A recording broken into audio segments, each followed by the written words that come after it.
2024년 가을 서울역 KTX 승강장에는 특별한 승객이 있었습니다. 이영수, 78세. 대한민국을 대표하는 기업의 회장이었지만 지금은 지팡이의 의지에 천천히 걸어가는 한 명의 노인일 뿐이었습니다. 회장님, 정말 괜찮으시겠어요? 서울에서 치료받으시는 게. 비서 김 과장이 걱정스러운 목소리로 말했지만 영수는 단호하게 고개를 저었습니다. 내 고향에서 마지막을 맞고 싶어. 70년 동안 미뤄온 일이야. 영수의 손에는 낡은 흑백 사진 한 장이 들려 있었습니다. 젊은 부부의 모습이 담긴 세월의 흔적이 고스란히 묻어나는 사진이었습니다. 영희야, 이제 널 찾으러 간다. 기차가 출발하자 영수는 창밖으로 스쳐 지나가는 풍경을 바라보며 70년 전 그날을 떠올렸습니다. 1950년 12월 6.25 전쟁의 포화가 한반도 전체를 뒤덮던 그 참혹한 겨울을 말입니다. 경북 안동의 한 시골 마을. 산속 계곡 옆에 자리한 작은 마을이었지만 곳곳에 공사 현장이 보였습니다. 영수가 투자한 힐링 리조트 덕분에 마을이 많이 발전한 것이었습니다. 많이 변했구나. 차가 한적한 펜션 앞에 멈췄습니다. 청송원이라는 간판이 정겹게 매달려 있었습니다. 펜션 방에서 영수는 창문 너머로 보이는 산을 바라보며 과거 속으로 깊이 빠져들었습니다. 1950년 12월 북한군이 밀려 내려올 때였습니다. 젊은 영수가 아내 영희와 함께 짐을 꾸리고 있었습니다. 여보, 정말 떠나야 해요? 영희의 목소리에는 불안감이 가득했습니다. 며칠만 피해 있으면 돼. 금방 돌아올 거야. 하지만 그들의 예상과 달리 갑작스러운 폭격이 시작되었습니다. 두 사람은 서로 다른 방향으로 뛰어가야 했고 그것이 70년 이별의 시작이었습니다.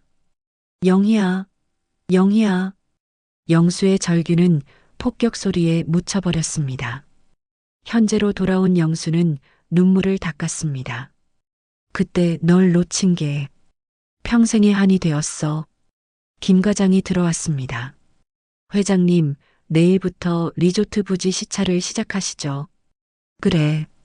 그 넓은 땅에 영희의 흔적이라도 남아있을까? 밤이 되어 영수는 잠들지 못하고 사진첩을 펼쳤습니다. 영희와의 추억이 담긴 사진들이 세월의 무게를 안고 있었습니다. 영희야, 살아있다면 날 기억하고 있을까? 창 밖으로 첫눈이 내리기 시작했습니다. 마치 70년 전 그들이 처음 만났던 그날처럼 말입니다. 첫눈이 내리던 날 우리가 처음 만났지. 혹시 이것도 운명일까? 다음 날 아침 넓은 농지가 펼쳐진 리조트 예정 부지에서 영수는 지팡이를 짚고 천천히 걸었습니다. 이곳 어딘가에 영희가 살았던 흔적이 남아있을지도 모른다는 희미한 기대를 품고 말입니다. 멀리서 밭일을 하는 여인의 모습이 보였습니다. 50대 중반으로 보이는 그 여인은 배추를 수확하고 있었습니다. 실례합니다. 이 일대 땅 매입 관련해서. 영수가 다가가자 여인이 고개를 들어 그를 바라보았습니다. 그 순간 영수의 발걸음이 멈춰섰습니다. 이럴 수가.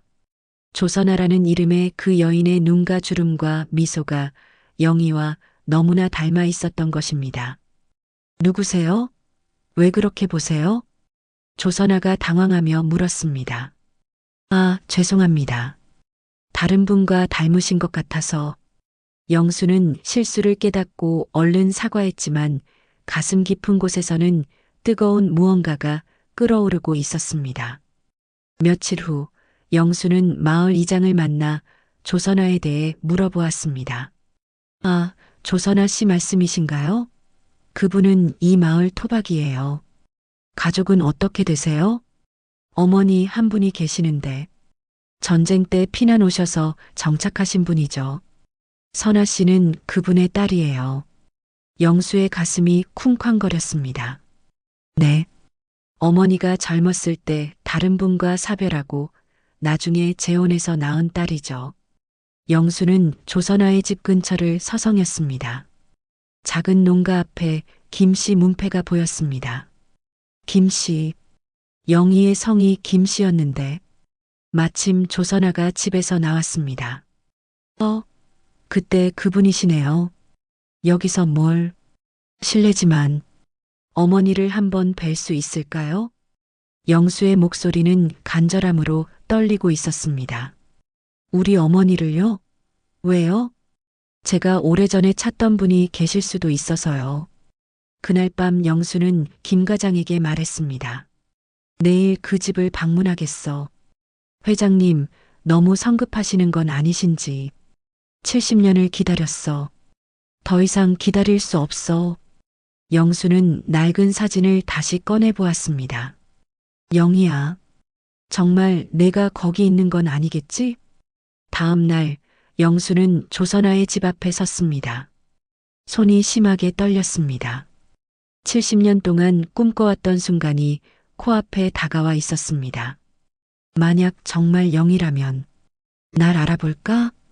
조선아가 문을 열었습니다. 오셨네요. 어머니가 기다리고 계세요. 방 안에는 휠체어에 앉은 노인 여성이 창가를 바라보고 있었습니다. 영수가 들어서는 순간 숨이 막혔습니다. 세월이 흘렀지만 그 뒷모습만으로도 알 수 있었습니다. 영희야? 영수의 떨리는 목소리에 여인이 천천히 고개를 돌렸습니다. 영희였습니다. 70년의 세월이 흘렀지만 그 눈빛만은 예전 그대로였습니다. 이 목소리는 두 사람이 서로를 바라보며 긴 침묵이 흘렀습니다. 시간이 멈춘 듯한 순간이었습니다. 영수야? 정말 영수야? 영희의 눈에서 눈물이 흘러내렸습니다. 영희야, 70년 동안 널 찾았어. 영수의 목소리도 울먹임으로 가득했습니다. 조선아가 두 노인의 모습을 놀라며 지켜보았습니다. 어머니, 이분을 아세요? 영희가 눈물을 닦으며 대답했습니다. 선아야, 이분이 내 아버지야. 조선아는 믿기 어렵다는 표정을 지었습니다. 네, 아버지라고요? 영수가 조선아를 바라보며 물었습니다. 네, 내 딸. 영희가 고개를 끄덕였습니다. 내가 떠난 후 내 아이를 가졌었어. 영희는 70년 전 이야기를 시작했습니다. 폭격 때 헤어진 후 내가 죽었다고 생각했어. 몇 달 후 내 아이를 낳았지. 영희야, 내가 널 찾지 못해서. 영수의 목소리에는 평생의 미안함이 묻어나왔습니다. 워낙 힘든 시절이었어. 혼자 아이 키우기 어려워서 다른 분과 재혼했어. 조선아가 눈물을 흘리며 물었습니다. 그럼 저는 정말. 영수가 조선아의 손을 잡았습니다. 내 딸, 내 딸이야. 세 사람이 서로를 바라보며 눈물을 흘렸습니다. 선아야, 내가 얼마나 애타게 친아버지를 찾았는지 아는데. 영희의 목소리는 따뜻했습니다.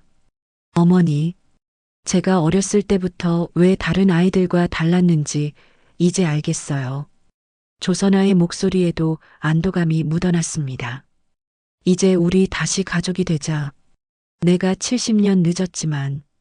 영수의 결심 어린 목소리와 함께 창밖으로 따스한 햇살이 들어왔습니다.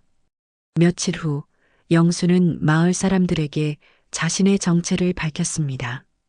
제가 이 리조트 사업의 투자자입니다.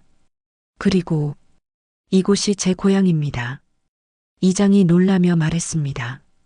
대기업 회장님이 우리 마을 사람이셨다니. 앞으로 이 마을을 더욱 발전시키겠습니다. 특히 조선아 씨와 함께. 영수와 조선아는 밭을 걸으며 대화를 나누었습니다. 아버지, 정말 그렇게 불러도 되나요? 조선아의 목소리는 조심스러웠습니다. 물론이지. 너는 내 자랑스러운 딸이야.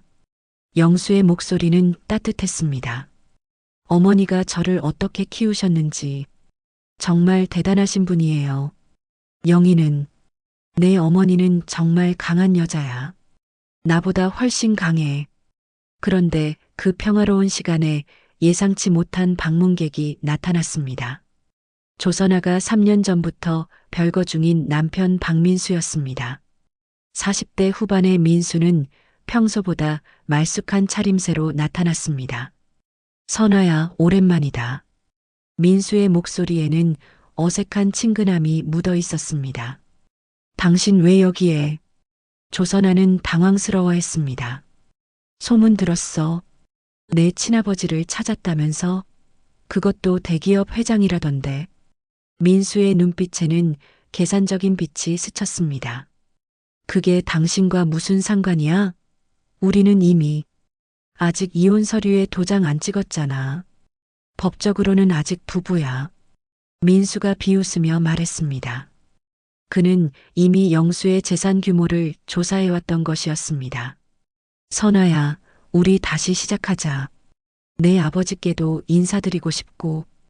그의 말투에서 조선아는 불순한 의도를 감지했습니다. 그래도 사위된 사람이 인사는 드려야지. 민수는 포기하지 않았습니다. 그는 이미 마을 사람들로부터 영수의 정체와 재산 규모에 대해 자세히 알아본 상태였습니다. 당신이 노리는 게 뭔지 알아. 절대 안 돼. 조선아가 단호하게 말했지만 민수는 오히려 비웃었습니다.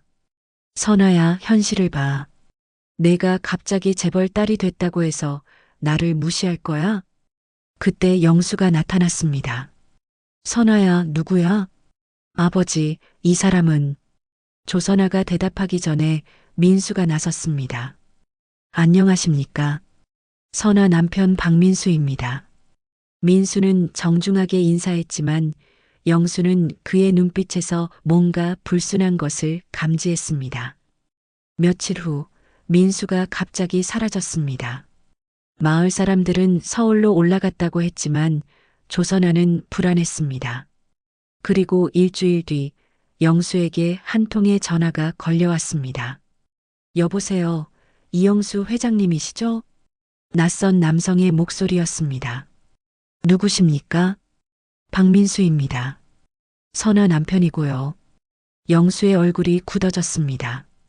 저희 잠깐 만날 수 있을까요? 중요한 이야기가 있어서요. 이틀 후 민수는 영수를 서울의 한 호텔 커피숍으로 불렀습니다. 그는 변호사 한 명을 대동하고 나타났습니다. 회장님, 바쁘신데 나와주셔서 고맙습니다. 민수의 태도는 예전과 달랐습니다. 더 계산적이고 냉정했습니다. 무슨 일로 나를 불렀나? 직설적으로 말씀드리겠습니다. 저는 선아와 법적 부부입니다. 민수가 혼인신고서 사본을 내밀었습니다. 그래서 회장님께서 선아에게 재산을 상속하실 계획이라고 들었습니다. 하지만 선아는 제 아내이고 부부 공동 재산의 원칙에 따라 저에게도 권리가 있습니다. 영수의 눈이 차갑게 변했습니다. 자네가 뭘 원하는지 말해보게. 5억 원입니다. 그 정도면 이혼에 동의하고 선아에게서 완전히 손 떼겠습니다. 협박인가? 협박이 아닙니다. 정당한 권리 주장입니다. 민수 옆에 변호사가 끼어들었습니다. 민법상 부부 공동재산 분할 청구권은 정당한 권리입니다. 특히 상속받은 재산도 혼인 기간 중이라면. 선아가 이 사실을 아나? 영수가 차갑게 물었습니다. 아직은 모릅니다. 하지만 회장님이 거절하시면 선아에게 모든 걸 말할 수밖에 없겠죠. 민수의 입가에 비웃음이 번졌습니다. 선아가 얼마나 상처받을지 생각해 보세요. 70년 만에 찾은 딸에게 이런 추악한 현실을 보여줘야 하는 회장님의 마음도요. 영수는 주먹을 꽉 쥐었습니다. 시간을 드리겠습니다. 일주일만 생각해 보세요. 민수가 명함을 남기고 일어났습니다. 아, 그리고 이 일은 우리끼리만 알고 계시죠?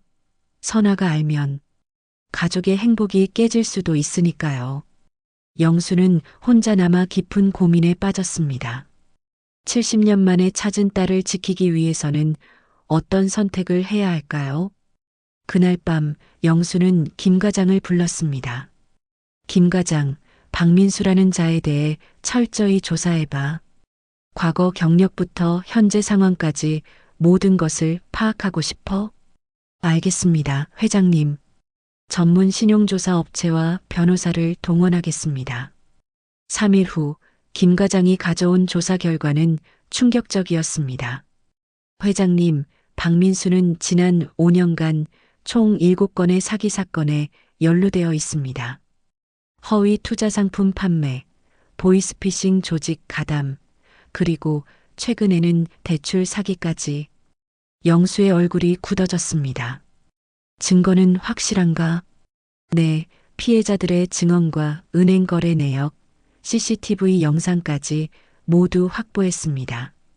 특히 3개월 전 노인 대상 보험 사기건은 수사기관이 아직 파악하지 못한 상태입니다. 영수는 즉시 변호사를 불렀습니다. 이 자료로 고발이 가능한가? 변호사가 서류를 꼼꼼히 검토했습니다. 충분합니다, 회장님.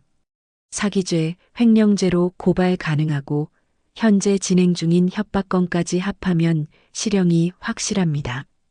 영수는 결심을 굳혔습니다. 조선아에게는 알리지 말고 진행하자. 딸이 상처받을 필요는 없어. 며칠 후 민수는 예상치 못한 곳에서 체포되었습니다. 검찰청 수사관들이 그의 집에 영장을 들고 나타난 것이었습니다. 박민수 씨 사기 및 공갈 혐의로 긴급 체포합니다.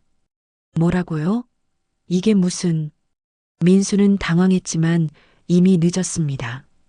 그의 모든 범죄 행각이 수사기관에 제보되었고 피해자들까지 줄줄이 고발장을 제출한 상태였습니다. 구치소에서 민수는 영수에게 전화를 걸었습니다. 회장님이 하신 짓이군요. 자네가 먼저 협박을 했잖나. 나는 단지 사실을 신고했을 뿐이야. 영수의 목소리는 차가웠습니다. 제발 선처를. 제가 잘못했습니다. 이미 늦었어. 자네의 피해자가 한두 명이 아니더군.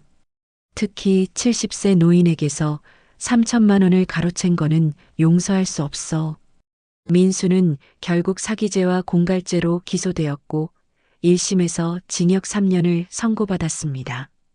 조선아는 남편의 체포 소식을 뉴스에서 듣고 영수를 찾아왔습니다.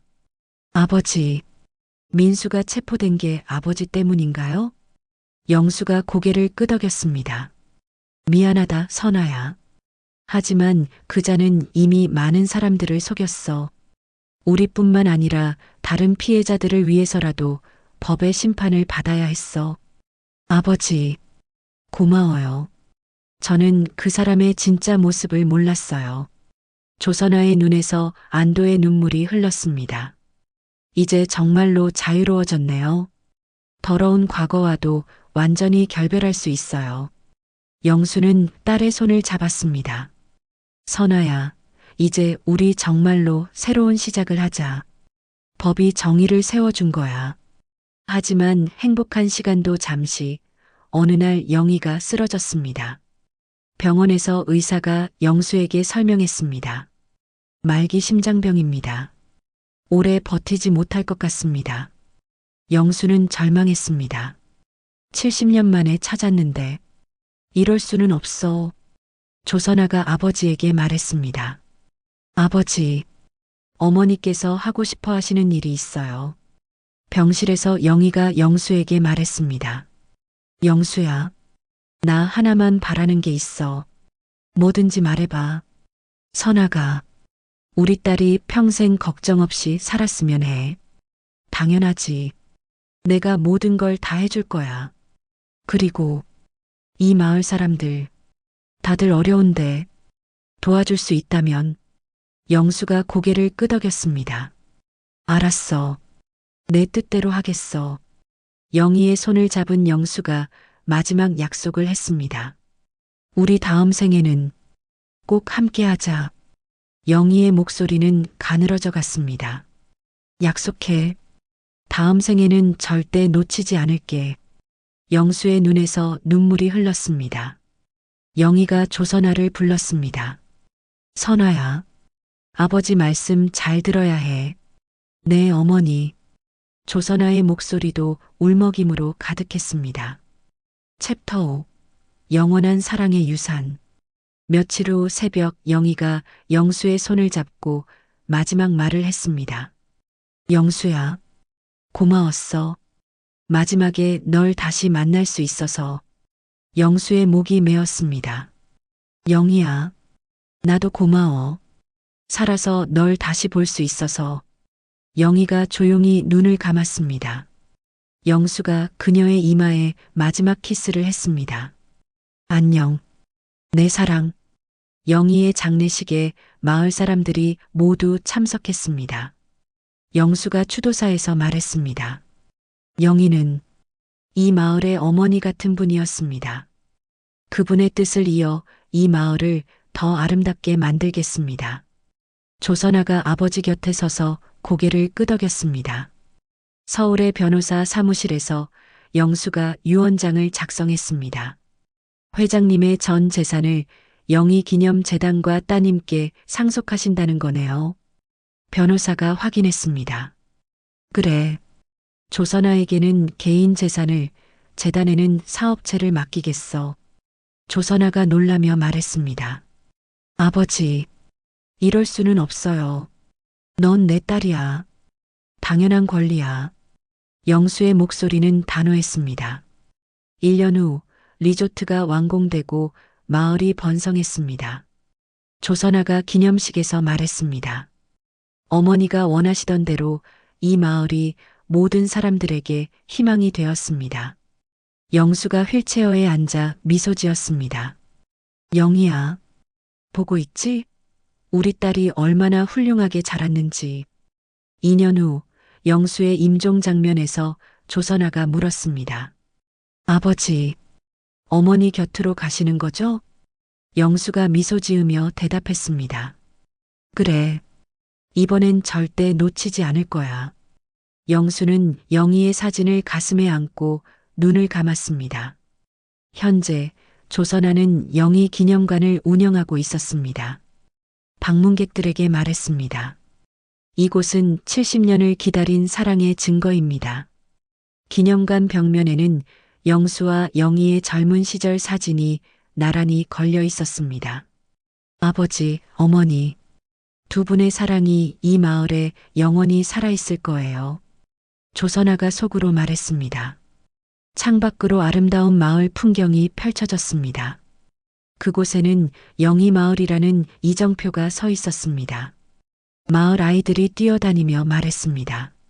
할머니, 오늘도 사랑 이야기 들려주세요.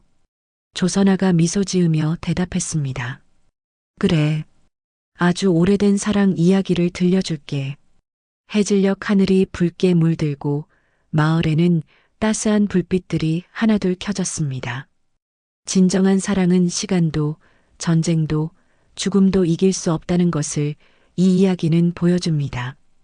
영수와 영희의 사랑은 그들의 딸을 통해, 그리고 이 마을을 통해 영원히 계속될 것입니다. 영희 마을의 야경이 마치 별빛처럼 아름답게 펼쳐졌습니다. 사랑은 시간을 초월한다는 것을, 70년의 기다림도, 전쟁의 아픔도 진정한 사랑 앞에서는 무력했다는 것을 이 마을은 영원히 증명하고 있을 것입니다.